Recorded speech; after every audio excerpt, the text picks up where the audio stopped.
This is a LbriVox recording. All LbriVox recordings are in the public domain. For more information or to volunteer, please visit LbriVox.org. You're listening to a section of the LbriVox NaNoWriMo project, in which a number of LbriVox volunteers write and record a whole novel together, in serial form, during November 2006. The project is based on the idea started by the National Novel Writing Month. Chapter 12. Written and recorded by Michael Sirois, michael.sirois, Sirois.com. Trevor was astounded at the transformation he had just witnessed. Hazel, just by shifting her bearing, flattening the expression on her face, and adjusting her voice, had become someone else. Someone he had already met. The woman at the travel agency? How is that possible? Good training, among other things, she said, her voice flattening into a standard Midwestern American accent as she continued to speak.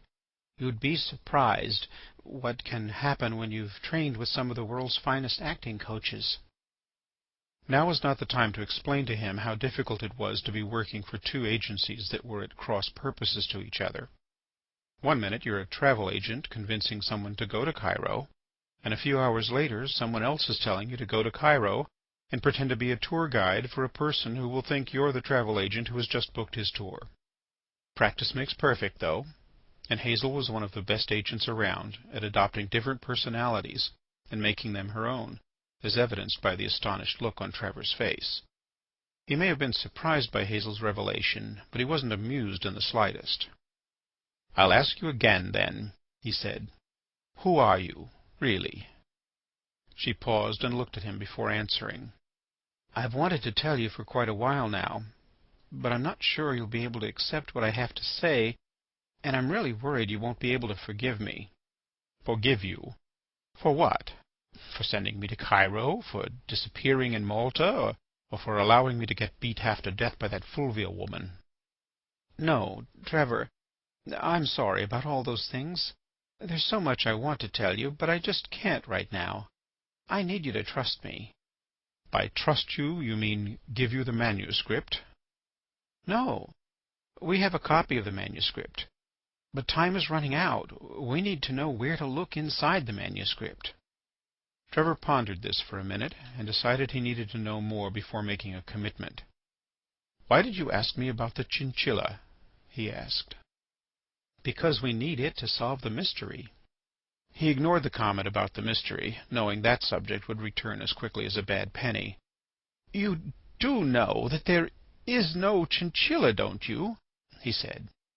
"I mean, it isn't a real chinchilla, or even an animal at all. Ah!" he screamed in frustration. "This is a silly conversation." "It might not be silly, Trevor, if you knew why I mentioned the chinchilla." "All right. I'll bite.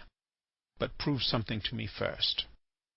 She faced him and folded her arms, and the Hazel he had first met resurfaced in her personality briefly. But there was something else there too, something familiar, but he couldn't put his finger on it. "Fine, if I can," she said, resigning herself to a potential interrogation. "What do you want to know?" "Well, for starters, what do you know about the chinchilla?" Hazel pondered the situation. How much should she tell him now? Certainly not everything. Hopefully just enough and no more.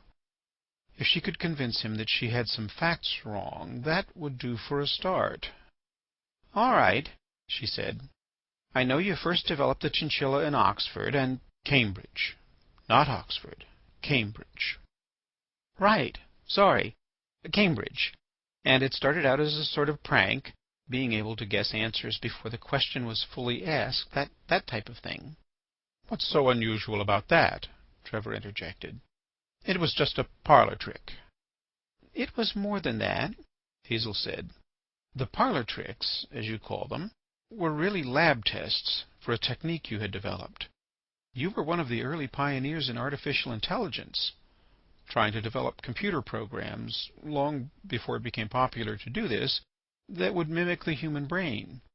You did as much work on human intelligence as on machine intelligence. and were considered to be one of the foremost young scientists of your day. And then you just dropped out of sight for a while." He knew he should ask the next question, but the mention of that time was too much for Trevor. He gazed past Hazel and allowed himself to think about something he had locked away for nearly 20 years. Visions of a past era that he had tried desperately to forget were now flooding into his consciousness, overwhelming his circuitry.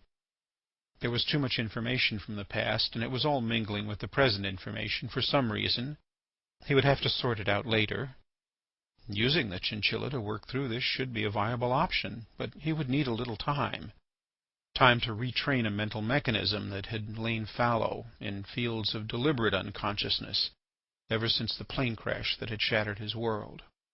Hazel was waiting for a response, and not receiving one right away, asked Trevor, "Are you all right, sweetie?" Oh, my God, she'd let it slip. He was still staring into space. Had he noticed? Trevor became aware of his surroundings again. "I'm sorry. What did you just say?" "I asked if you were all right. You seemed to zone out for a little while." "Yes, I'm fine." "Are you sure?" "Yes," he replied brusquely, turning away from her. He needed to make some decisions quickly. He had originally set the trip to Prague in motion as a delaying tactic. Thankfully, his ploy at the airport yesterday had worked. If there's anything that's difficult to smuggle out of any country these days, it's weapons. So he knew that Fulvia would be stopped by airport security if he planted something in her suitcase. One of the techniques he had developed while he was working on the chinchilla was a form of hypnotism. Just as a joke, he started calling the technique the sloth because of the effect it had. Very few people had been able to use it successfully, but Trevor had been one of the best. For those skilled in the technique, it required minimal misdirection and was very effective at shutting down someone else's thought processes, but only for brief periods of time. It allowed the user to effectively create small blank spaces in someone's memory, and during a time span of a couple of minutes you could accomplish quite a lot. The morning that they were going to leave for Prague, Fulvia had told her henchman, the one she called L344, to keep her gun while she flew, and Trevor had seen him put it in his shoulder bag. Guns were easily available at the next destination. Top had global agents everywhere, and some were specifically assigned to the task of resupplying other agents' weaponry needs when they had to travel commercially. When Fulvia had L344 bring Trevor to her room to explain how they were going to leave for Prague and why it would be in Trevor's best interest to be a good boy and behave, he used the sloth to put both of them into trances. He used it on L344 just outside Fulvia's door, because L344 was slower-witted and would remain under for a little while longer. He stepped in front of L344 and put Fulvia under as soon as he entered the room, leaving L344 standing just outside. In the 47 seconds that Fulvia remained in the trance and the minute and 26 seconds that L344 was under, Trevor had managed, without moving L344 from his position, to get the gun from his shoulder bag and bury it under some of the clothing in Fulvia's suitcase. Just for fun, he also wrapped the gun in a red silk negligee, closed the suitcase again, and got back into position in front of Fulvia before she and the henchman returned to consciousness. To them it felt as if there was a brief fog, almost like a déjà vu moment, when your mind goes slack so it can wonder, "This feels familiar." Fulvia and L344 shook the feeling off and continued as before, not noticing the slight time lapse. Trevor could use the sloth any time he was clear-headed and had the attention of the person he wanted to put under. He hadn't used the technique for quite a while and hadn't even thought about it for some time, not having any deep-seated need to blank anyone's memory, however temporarily. So he wasn't prepared to use it when Fulvia first began questioning him, and the pain she inflicted on him during the interrogation made it too difficult for him to implement the sloth with any effectiveness then. Throughout the night following his beating, Trevor lay awake, practicing the technique and readying himself for the first good opportunity to use it.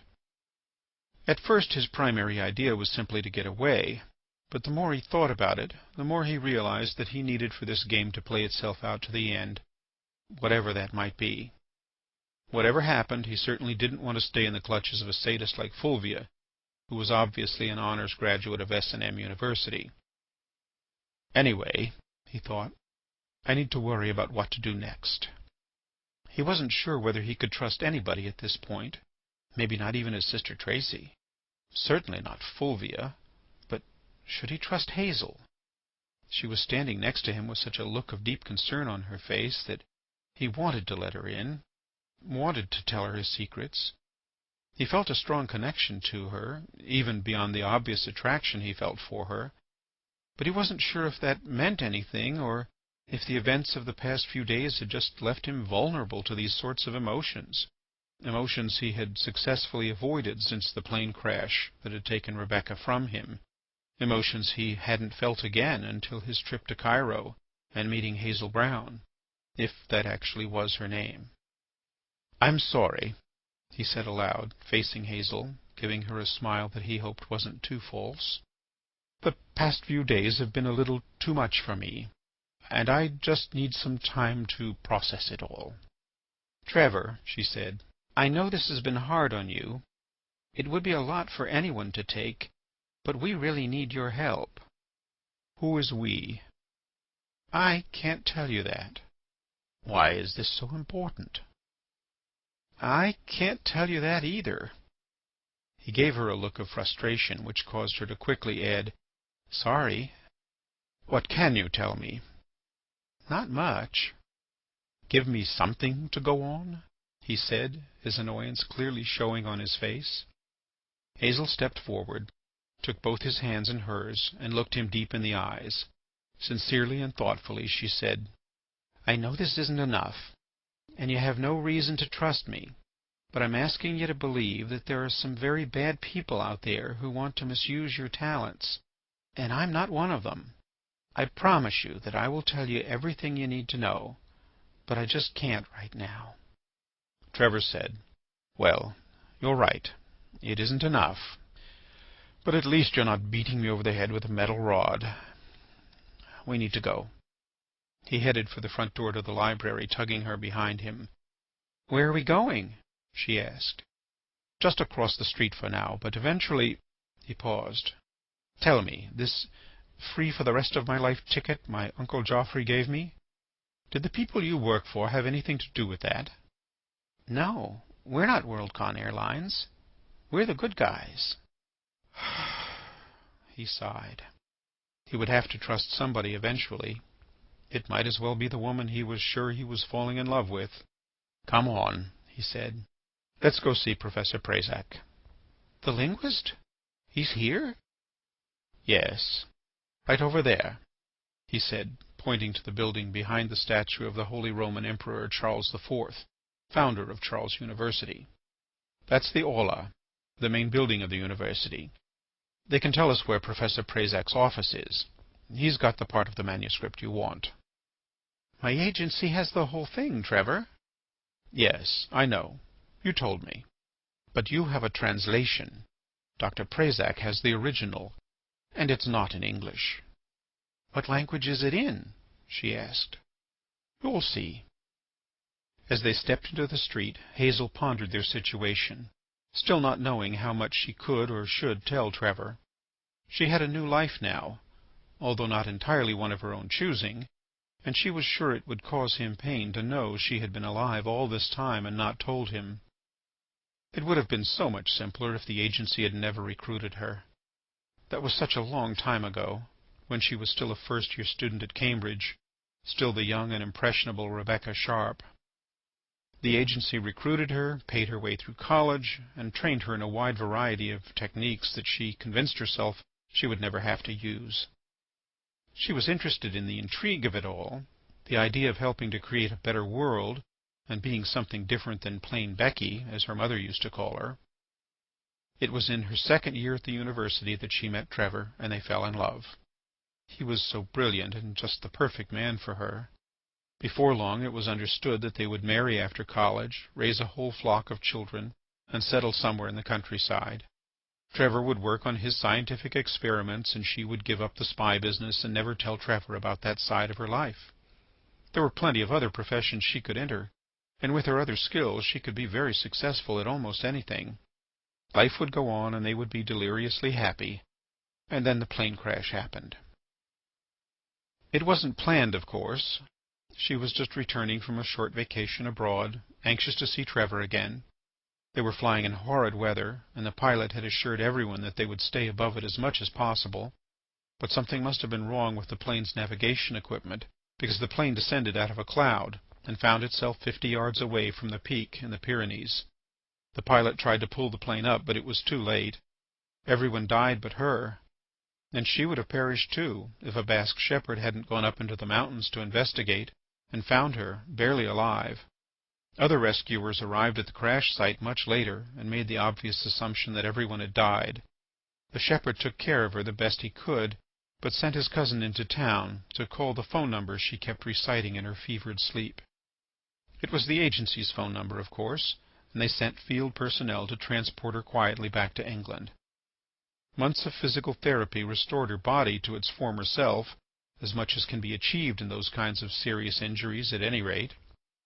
The agency, having allowed everyone to believe she was dead, also saw a golden opportunity, and had their best plastic surgeons work on the minor damage that had occurred to Rebecca's face, but had them create an entirely new look for her also. New look, new identity, new agent, unknown to anyone on the other side. Hazel Brown was born. When she saw what they had done, she was furious and refused to work for them. But over time they appealed to her sense of duty and convinced her that it was the right thing to do. She grieved for Trevor. Putting him out of her mind had been impossible, but she convinced herself it was better for Trevor if he weren't connected with the work she would now be doing. She remained convinced of that until he walked through the doors of the travel agency. She played her part convincingly, but ached inside with every word she spoke. And now she would have to continue to play the part of Hazel until she could tell Trevor in a way that wouldn't cause him to hate her. The Aula's façade was covered with red brick and had steel-framed windows across the entire ground floor. The name, Universitas Carolina, was affixed to the front of the building. The courtyard was comprised of sections of concrete into which a steel fencing was installed, giving the exterior a strangely modern appearance, partly because of its opposition to the older plaster-walled side buildings which were topped with red tile roofs. Inside the aula they found an admissions office, and Trevor asked, in fluent Czech, where the professor's office was. Not knowing that Trevor could speak Czech, Hazel was impressed. The woman at the desk replied, and although Hazel couldn't understand what was being said, Trevor seemed to attach great importance to it. He grabbed her hand and pulled her quickly back outside. "Come on," he said. "We have to get out of here right now." "What did that woman say?" "Professor Prazak isn't here.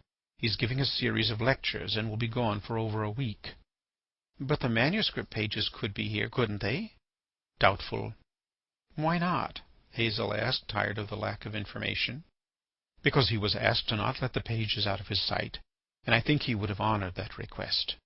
But even if he hadn't, the pages would probably be gone if these agencies you talk about are as thorough as you say." "Why is that?" she asked. "Because," he replied, looking at his watch, "we aren't the first people to ask about the professor today. A tall, slim, dark-haired woman, expensively dressed, wearing 4-inch stiletto heels, asked the same questions about an hour ago. Do we dare take Worldcon Airlines this time?" "I think so," she replied. "It would be the fastest way. Besides, it would give me time to arrange for false identification and credit cards for the two of us. We could pick them up at our destination. So, where are we going?" "New York," he said, thinking the 8-hour or so flight would give him plenty of time to practice the chinchilla and possibly unravel some of the puzzles that were rattling around in his brain. "New York State or New York City?" she asked. "Both," he replied. "The city first, and maybe a drive later to Ithaca in upstate New York." "What's there?" "Cornell University. Can we go now?" End of chapter 12. Recorded on November 15, 2006, in Houston, Texas.